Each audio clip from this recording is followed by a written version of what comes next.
Hello and welcome back to the Community Map Project. We've had another update, although it does still say Theme Blockout version 3 in the bottom left, because this is an update that hasn't really changed much in terms of the map.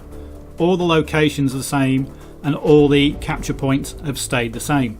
We didn't get any patch notes for this update. There was a message from Julian, who's taken over from Tigger because Tigger's just had a baby, and Julian said there was a note from the artists which says on this version of the map we have updated terrain shaders, road shapes, added new props and textures.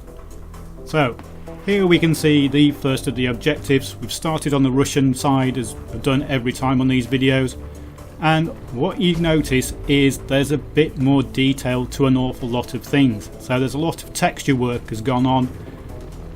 It does suffer from a bit of pop-in. I don't know if that's spectator mode. It doesn't seem to happen when I actually play the map, but in spectator mode you'll notice there is quite a bit of pop-in of bushes and textures, but the textures are all there and they do seem to be working. Over at the logging camp you can see we've got an awful lot more little props hanging around. We've got roofs that give you a bit of cover from the air, not much. Log piles have been worked on, there's more bushes around. It is looking a lot more like a finished capture flag now. And that's what we get at each level of this map project Blockout. Every time they release a version we've got more textures, more detail, more foliage. You can see these buildings here which were once very horrible and grey and just had no destruction and no textures, now all have textures, they've all got full destruction. We've got lots of vegetation around and we've got some more solid walls. You'll notice now there's quite a lot more brick walls here at sea. So that means that even when the buildings start getting taken down, there is some semi-permanent cover here now. That makes it a lot better as a capture point, because otherwise it's just buildings that fall down, trees that fall down. There's nothing to keep the infantry fight really going once there's been a lot of destruction. At B, this is where we've seen some of the most major texture changes. As you can see, this area at the back has had a full set of texture work done on it, and it looks very nice. Maybe not so nice when you get up really close to some of the textures, but you know, that's not what you go onto the battlefield for. The ground level and the steps and the water is still undone, but the rest of it now has started to get all its textures. There is a bit of an issue with these tunnels and these steps. You can't go up the steps like that if you're not flying. If you're on foot, you have to jump at them from the side for some reason. Now the final capture point, which is the Hospital and Animal Test Centre.